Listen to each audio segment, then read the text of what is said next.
Thanks, Mike. So as Mike mentioned, my name's Tony Dalimonte. I'm an associate in our Southfield office, and I'm going to be talking about the big changes that are coming to minimum wage and paid sick leave. So in July of this year, the Court of Claims determined that the current version of the Improved Workforce Opportunity Act and the Paid Medical Leave Act, which are the laws that govern minimum wage and paid sick leave in Michigan, are now void, and the 2018 version of those laws will be reinstated. So in a minute, I'm going to tell you how we got to this point, but what you really need to know is that the Court of Appeals issued a stay until February 20th, 2023. Now, unless the Court of Appeals rules otherwise, after that date, Michigan employers will be required to immediately comply with these new or, well, old laws.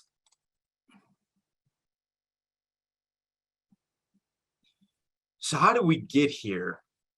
Without going into too much detail, I'm going to give you an overview of what happened that led to these big changes. So in Michigan, there's a weird provision in our Constitution that allows people to enact laws if they get enough signatures.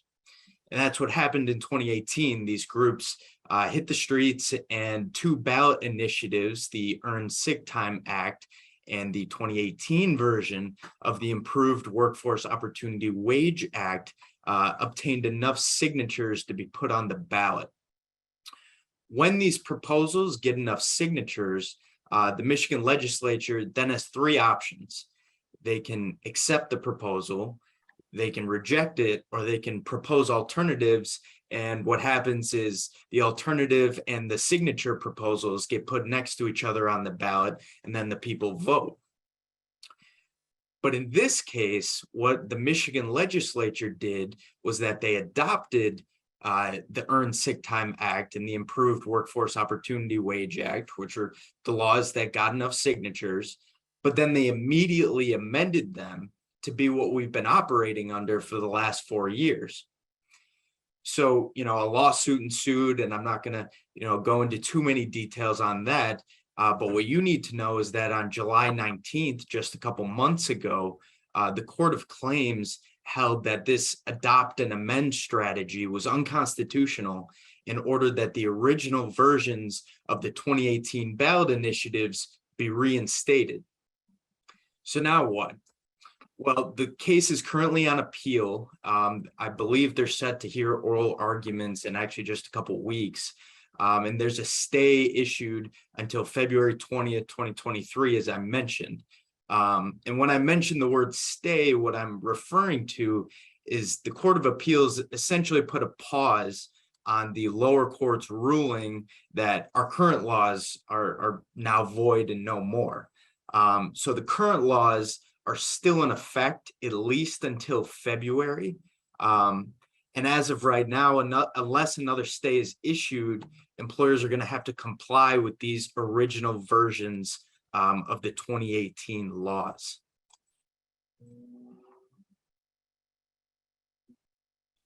So what are the big changes? There's really two big changes that I'm going to be talking about. First is minimum wage, and the other change is paid sick leave. The first change, minimum wage in Michigan, is going to drastically change.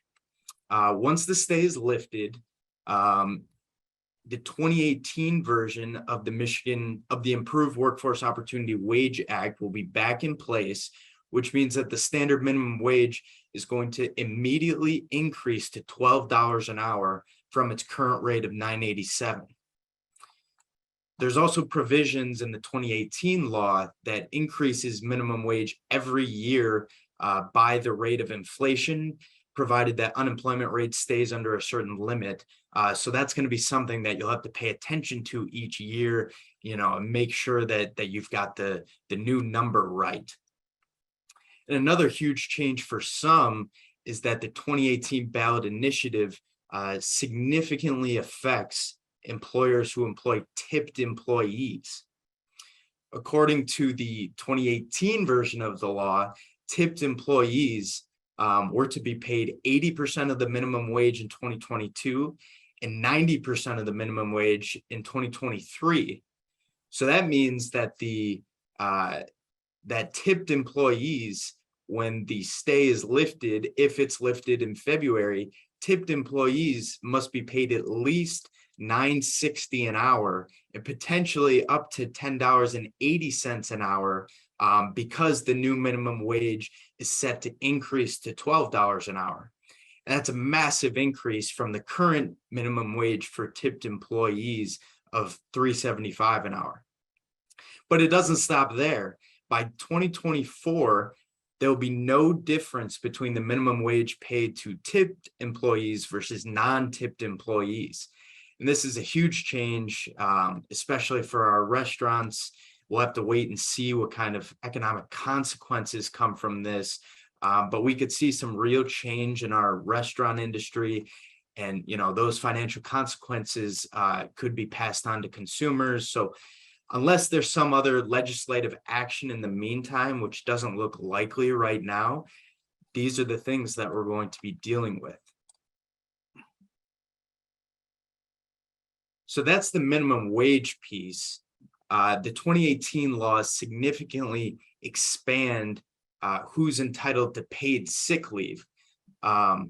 Once the stay is lifted, the Paid Medical Leave Act is no more, which is the law that governs paid medical leave, which we've been operating under for the last couple of years, and the Earned Sick Time Act will be in effect. So what are the differences? Under the current Paid Medical Leave Act, only employers with 50 or more employees had to give paid sick leave. Now, under the Earned Sick Time Act, basically all employers have to give some level of paid sick leave. The Earned Sick Time Act puts employers basically into two buckets. You're either a small employer or you're a large employer. A small employer is an employer with less than 10 employees, and a large employer has more than 10 employees. So what's the difference? Whether you're a small or large employer, under the Earned Sick Time Act dictates how much paid sick time you have to give. And the big distinction now is that, up until this point, if you had less than 50 employees, you didn't have to provide any paid sick leave. So this is a pretty big change. So how much sick time do you have to give?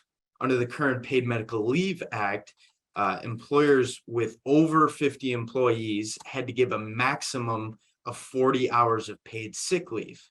Now, under the Earned Sick Time Act, if you're a small employer, meaning you have less than 10 employees, you must give 40 hours of paid sick leave and 32 hours of unpaid sick leave. And if you're a large employer, meaning you have over 10 employees, you have to provide 72 hours of paid sick leave. So how is paid sick time accrued? Under the current Paid Medical Leave Act, sick time was accrued 1 hour for every 40 hours worked, but employers could front load that time, meaning they just give you the 40 hours up front and not worry about the accrual. Now, under the Earned Sick Time Act, there's no front loading, and paid sick time is accrued by 1 hour for every 30 hours worked. So they decreased the rate that you're accruing sick time by. And that's a big change because now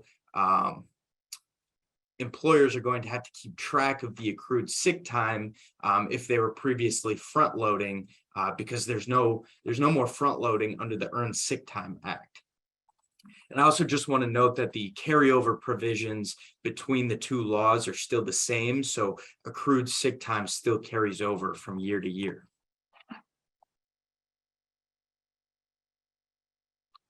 There's a few more changes I want to talk about.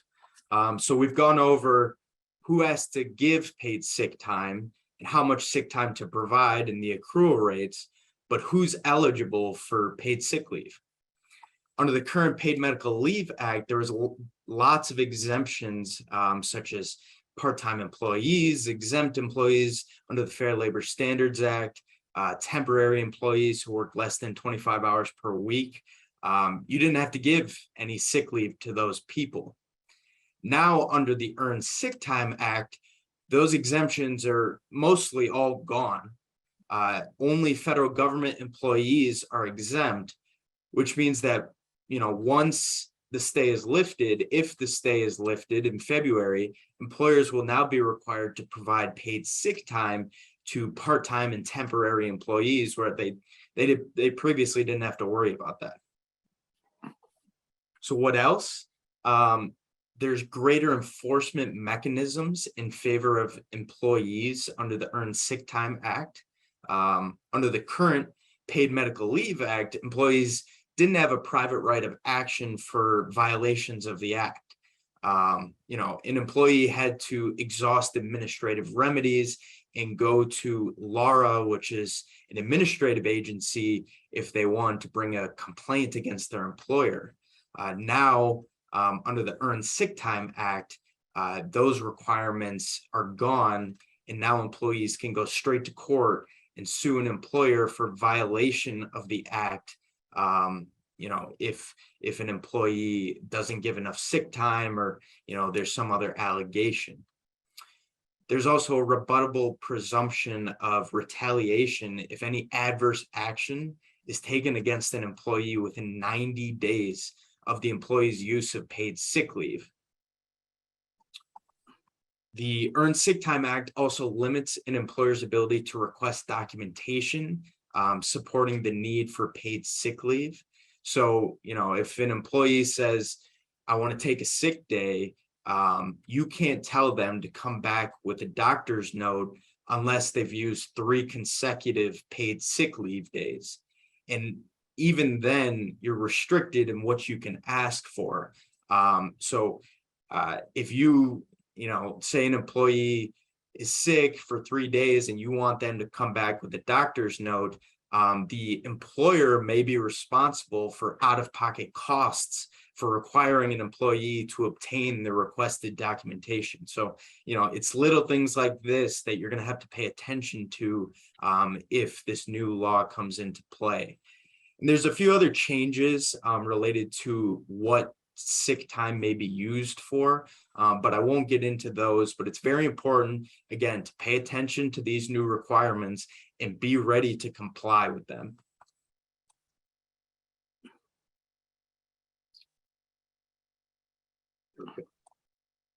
Okay, so to briefly wrap up, employers need to be prepared to comply with these new requirements when the stay is lifted, if it's lifted on February 20th, 2023. It's just a couple months away, and barring any additional stay or any, legislative action, the new laws are going to be immediately in effect, and you're going to be required to immediately comply with them. So how do you get prepared? If the minimum wage changes are going to affect you, take a look at your books and be prepared to deal with any additional financial requirements, especially if you're a restaurant or in the food service industry. And you need to make sure that you're compliant with the Earned Sick Time Act. That means providing sick leave to all employees eligible under the act. It means paying attention to if you have to give sick leave. If you previously didn't have to, and you're a small employer, pay attention to the accrual basis. That ratio has changed, and make sure you pay attention to all those small requirements as well, so you stay out of trouble, make sure you're compliant. And I think I'm all out of my time. If you have any questions, please put them in the chat box, or feel free to reach out to me. I believe the next presentation is Matt Fedor. Matt's going to be talking about some really important issues related to talent recruitment and retention policies. So thank you for your time. Okay, thank you, Tony.